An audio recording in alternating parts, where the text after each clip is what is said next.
Oi, gente, eu sou a Bárbara, sou professora de português. Nós estamos trabalhando o módulo de português do Enem.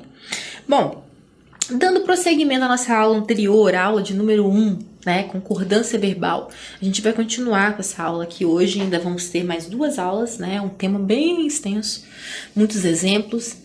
Bom, seguindo, né, da onde a gente parou, a gente estava trabalhando o sujeito simples, casos especiais, correto? A gente tinha trabalhado 6 casos especiais antes da gente chegar nessa aula. Vamos continuar na ordem, olha. Caso especial número 7, sujeito simples. Com a expressão um dos que, embora alguns gramáticos considerem a concordância facultativa, a preferência é que o verbo do uso do verbo no plural. Então, a preferência, olha, uso do verbo no plural. Para concordar com a palavra que antecede o pronome relativo que. Vamos entender, gente. Nesse caso aqui, o nosso que vai ser um pronome relativo, ele vai retomar, né, o sujeito. Mas, né, embora, o que ele diz aqui, embora alguns gramáticos, né, digam que a concordância é facultativa, né? E a gente vai ver, meu Deus do céu, quanta discordância, cara, português a gente pensa, né, que não, mas português tem muita, mas muita divergência. Um gramático fala uma coisa, um gramático fala outra. A gente tem as coisas gerais, mas tem umas coisas mais específicas que são meio complicadas mesmo, né? A gente não chega muito num consenso. Tem gente que considera facultativo, tem gente que não considera. E assim vai. Mas enfim, vamos pela regra, né? Mesmo que alguns considerem facultativos, olha, ele diz aqui que a preferência é o uso do verbo no plural para concordar com a palavra que antecede o pronome relativo que. Então vamos lá. Exemplo. Ademir da Guia foi um dos que mais encantaram os poetas. Então olha só. Qual era a regra? Olha. Uso do verbo no plural para concordar com a palavra que antecede o relativo que. Olha, então, foi um dos jogadores que mais encantaram. Então, olha só, gente. Aqui a gente tem que fazer, né? Concordando com os jogadores, que é a palavra que antecede o pronome relativo que. Porque esse pronome relativo que aqui está retomando os jogadores, certo? Ela vai explicar, ela retoma, ela faz uma retornada a esses jogadores. Então, Ademir da Guia foi aqui é a expressão, né? Um dos que, né? Um dos. O que faz parte, tá, gente? Da expressão, lembra? A expressão é um dos que. Só que aí a gente coloca o núcleo do sujeito bem no meio dessa expressão um dos que, tá?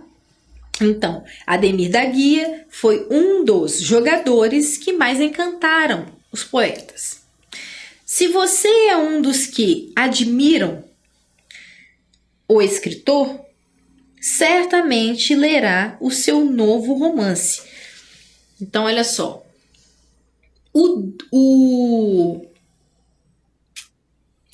A expressão aqui, na verdade, né, é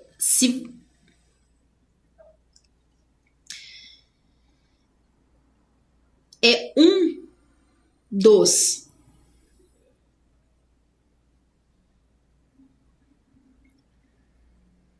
Aqui a gente não tem uma palavra antes do que, vocês estão vendo? Peraí. Desculpem, gente. A expressão é um dos que. Ok. Aqui nós não temos uma palavra antes do que, antes do pronome relativo, certo? Essa palavra é o você. O você, ele tá no singular, né? Olha.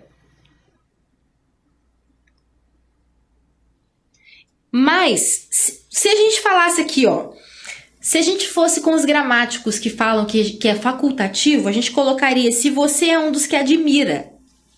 Certo? Certo. O facultativo seria assim. Só que, de acordo com as regras, né, com a parte mais formal da gramática, isso não é facultativo. Então, mesmo sendo plural, mesmo sendo singular, você vai concordar no plural. Tá? Esse daqui é meio que uma pegadinha, porque ela não tá nesse lugarzinho. A palavra, né, referente, ela não tá antes do quê? Ela tá antes da expressão. Se você é um dos que admiram, né, o escritor certamente lerá o seu novo romance. Então, aqui a gente não vai concordar com a palavra no singular, vai ser sempre no plural. Atenção! Na linguagem corrente, o que se ouve efetivamente são construções como: ele foi um dos deputados que mais lutou pela aprovação da emenda. Então, olha só, é o que a gente costuma falar mesmo. A gente não vai falar, ele foi um dos deputados que mais lutaram, né? Mas, na norma culta, a gente tem que colocar o lutaram, tá?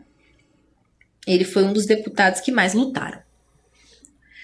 Ao compararmos com um caso em que se use um adjetivo, temos: ela é uma das alunas mais brilhantes da sala.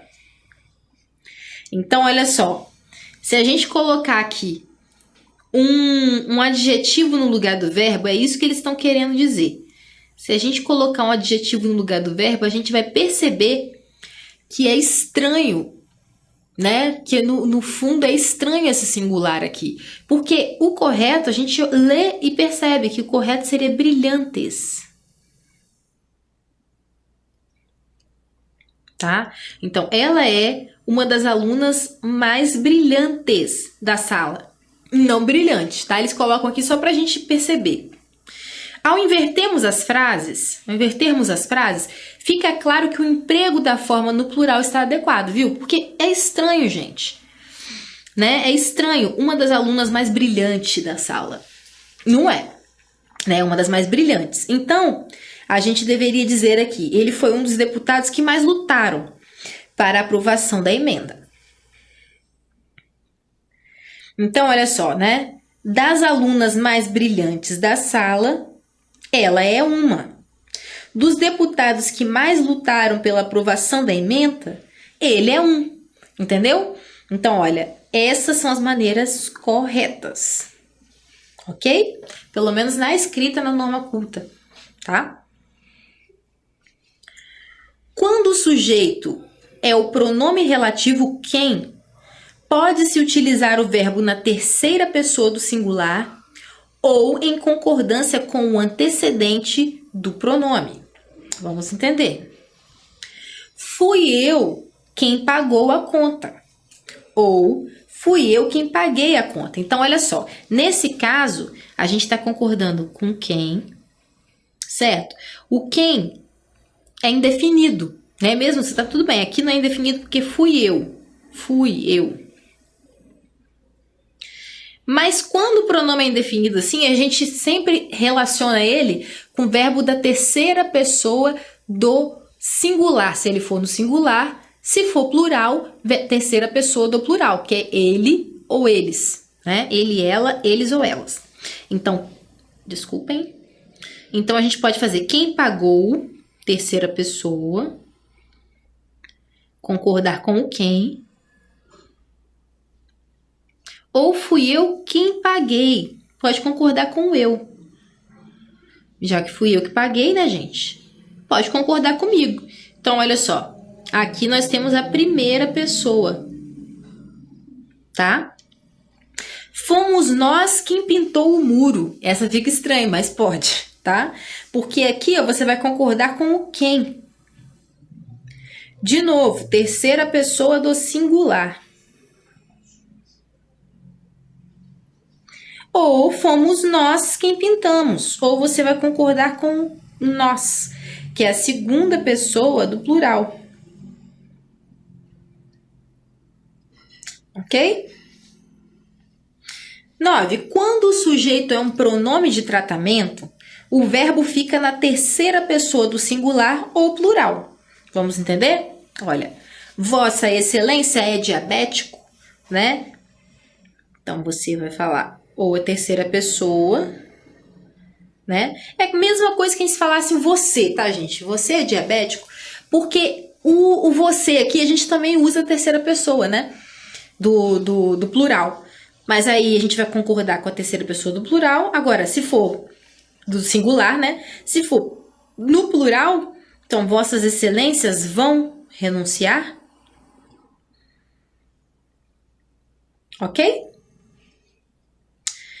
A concordância dos verbos bater, né? Bater, dar e soar se dá de acordo com o numeral. Por exemplo, deu 1 hora no relógio da sala, né? Então, quando a pessoa te pergunta que horas são, né? Mas aqui não é verbo ser, é verbo bater, soar. Então tá, deu 1 hora no relógio da sala. A gente tá concordando, desculpa. A gente tá concordando com uma, certo? 1 hora. Inclusive, gente, tudo que for referente a 1 hora, tá? É no plural. A meio-dia também, tá bom?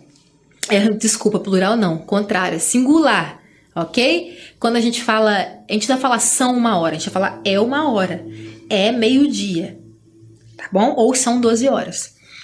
Então, deu 1 hora, porque a gente está falando de 1 hora, né? É singular. Singular. Deram 5 horas. Como é plural, olha, deram. Também concordando, certo? Plural.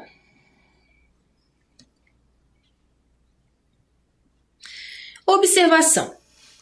Caso o sujeito da oração seja a palavra relógio, sino, torre, etc., né? Qualquer instrumento que vai te mostrar a hora, o verbo concordará com esse sujeito. Então, olha só. O tradicional relógio da Praça da Matriz dá 9 horas. A gente está concordando nesse caso com o tradicional relógio da Praça da Matriz, né? Que é apenas um sujeito simples. Relógio, tá? Um sujeito que é no singular. Então, se ele é singular, ele, né? A gente pode substituir por ele dá 9 horas, ok? Então, a hora, bater, dar e soar, de acordo com o numeral, quando o referente ao numeral, vai concordar com o numeral. Quando o referente é relógio, o sino, a torre, né? O verbo concordará com esse sujeito. Beleza. Agora, verbos impessoais. Por não se referirem a nenhum sujeito, são usados sempre na terceira pessoa do singular.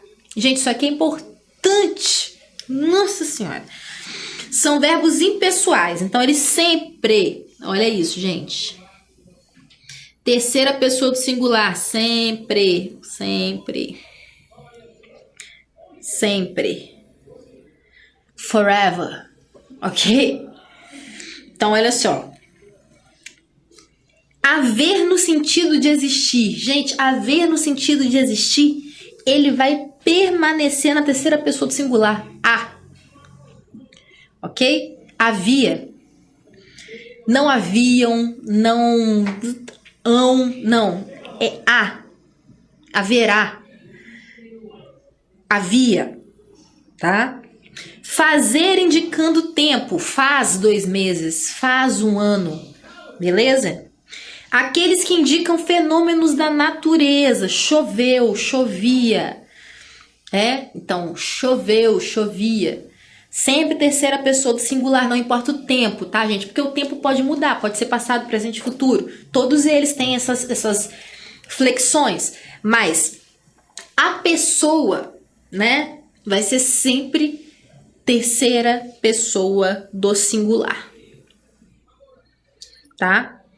Eu falei forever, que não é always, tá, gente? Always. Então tá, sempre. Always. Forever é para sempre. Mas serve também. Então, beleza, vamos entender. Exemplos. Havia muitas garotas na festa. Olha só, a gente tem plural, muitas garotas. Muitas garotas. Mas olha só, o maroto, ele fica aqui. Ele é constante. Ele vai ser sempre havia. Nunca haviam. Não. No sentido de existir, tá, gente? Havia sempre. Terceira pessoa do singular. Faz 2 meses que eu não vejo meu pai. Olha só. 2 meses. Plural. Mas o verbo, ele vai ser terceira pessoa do singular. Chovia ontem à noite. Mesma coisa. Nesse caso aqui, a gente nem tem um referencial no plural, igual nos outros casos, né? Mas chover, qualquer fenômeno da natureza, gente, ventar, chover, mas o que? Relampejar, trovoar, tudo isso vai ser fenômeno da natureza. Então, eles são verbos impessoais, sempre na terceira pessoa do singular. Eles nunca vão flexionar em número, ok? Nunca vão flexionar em pessoa, somente em tempo, tá? Então, terceira pessoa do singular. Chovia. Agora, sujeito composto. Vamos lá, mudando agora, tá? Quando o sujeito é composto e anteposto ao verbo, a concordância se faz no plural, né? Que é o basicão do sujeito composto. Pai e filho conversavam longamente, né? O sujeito é quem? É o pai e o filho.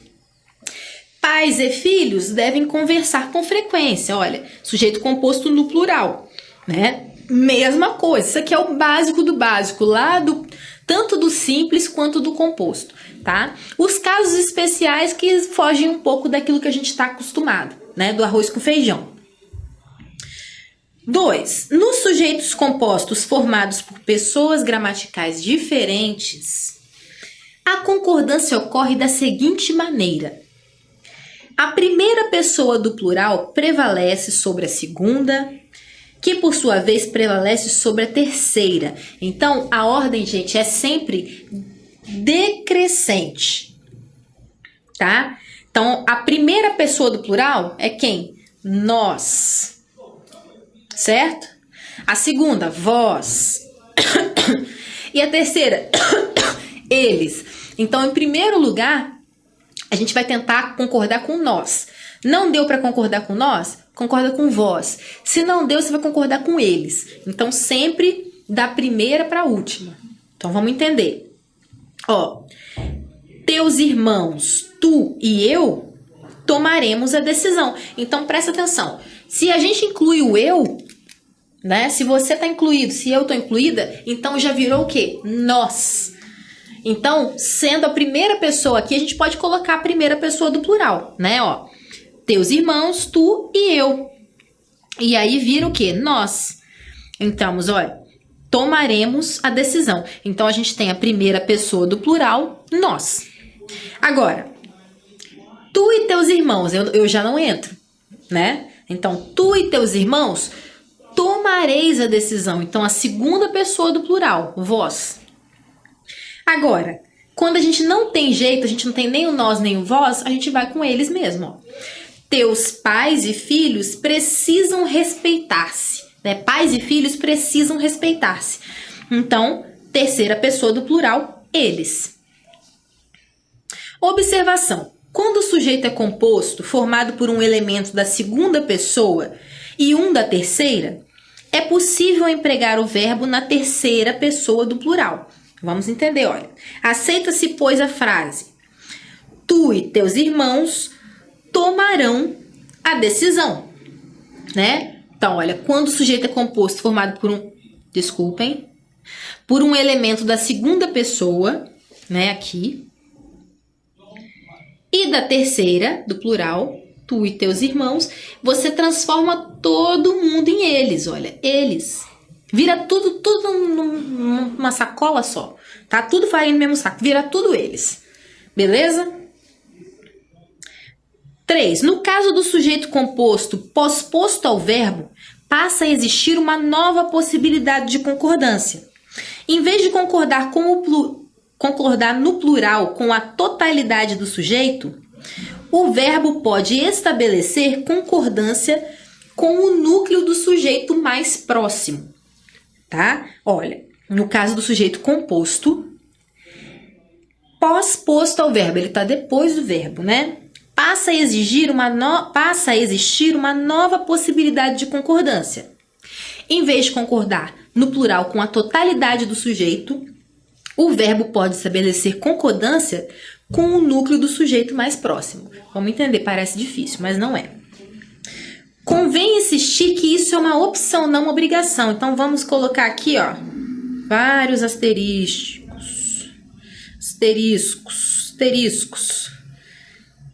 É uma opção, gente. Você não precisa fazer isso. Você pode fazer daquele outro jeito. Ó, faltaram coragem e competência.